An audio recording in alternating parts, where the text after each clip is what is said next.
Daniel chapter 4. King Nebuchadnezzar sent the following letter to the people of all nations and races on the earth. Greetings to all of you. I am glad to tell you about the wonderful miracles God Most High has done for me. His miracles are mighty and marvelous. He will rule forever, and his kingdom will never end. I was enjoying a time of peace and prosperity when suddenly I had some horrifying dreams and visions. Then I commanded every wise man in Babylonia to appear in my court, so they could explain the meaning of my dream. After they arrived, I told them my dream, but they were not able to say what it meant.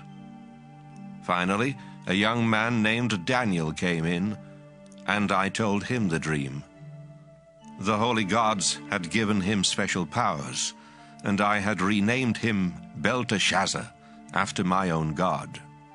I said, "Belteshazzar, not only are you the wisest of all advisors and counselors, but the holy gods have given you special powers to solve the most difficult mysteries. So listen to what I dreamed, and tell me what it means."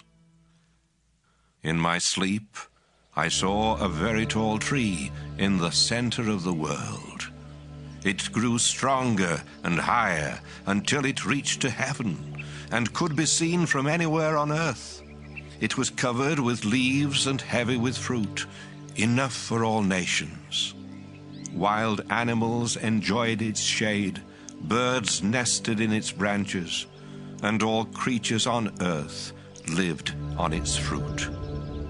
While I was in bed, having this vision, a holy angel came down from heaven and shouted, "Chop down the tree and cut off its branches. Strip off its leaves and scatter its fruit. Make the animals leave its shade and send the birds flying from its branches.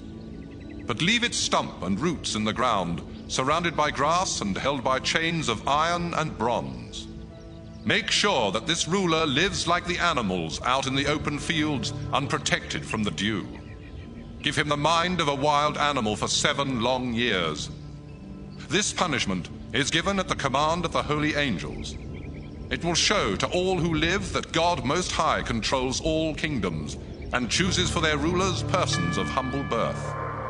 Daniel, that was the dream that none of the wise men in my kingdom were able to understand. But I am sure that you will understand what it means, because the holy gods have given you some special powers. For a while, Daniel was terribly confused and worried by what he was thinking. But I said, "Don't be bothered either by the dream or by what it means."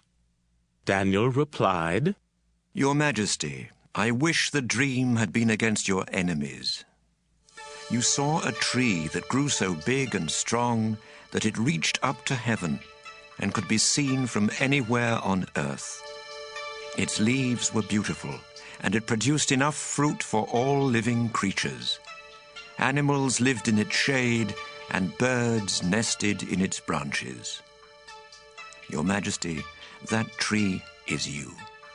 Your glorious reputation has reached heaven, and your kingdom covers the earth.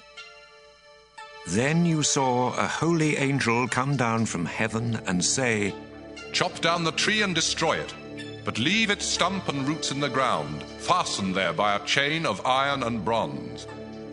Let it stay for 7 years out in the field with the wild animals, unprotected from the dew." Your Majesty, God Most High has sent you this message, and it means that you will be forced to live with the wild animals far away from humans. You will eat grass like a wild animal and live outdoors for 7 years until you learn that God Most High controls all earthly kingdoms and chooses their rulers. But he gave orders not to disturb the stump and roots. This is to show that you will be king once again, after you learn that the God who rules from heaven is in control. Your Majesty, please be willing to do what I say, Turn from your sins and start living right. Have mercy on those who are mistreated. Then all will go well with you for a long time. About 12 months later, I was walking on the flat roof of my royal palace and admiring the beautiful city of Babylon when these things started happening to me. I was saying to myself, just look at this wonderful capital city that I have built by my own power and for my own glory. But before I could finish speaking, a voice from heaven interrupted. King Nebuchadnezzar, this kingdom is no longer yours. You will be forced to live with the wild animals away from people. For 7 years you will eat grass as though you were an ox, until you learn that God Most High is in control of all earthly kingdoms, and that He is the one who chooses their rulers. This was no sooner said than done. I was forced to live like a wild animal. I ate grass and was unprotected from the dew. As time went by, my hair grew longer than eagle feathers, and my fingernails looked like the claws of a bird. Finally, I prayed to God in heaven, and my mind was healed. Then I said, I praise and honor God Most High. He lives forever, and His kingdom will never end. To Him the nations are far less than nothing. God controls the stars in the sky and everyone on this earth. When God does something, we cannot change it or even ask why. At that time, my mind was healed, and once again I became the ruler of my glorious kingdom. My advisors and officials returned to me, and I had greater power than ever before. That's why I say, praise and honor the King who rules from heaven.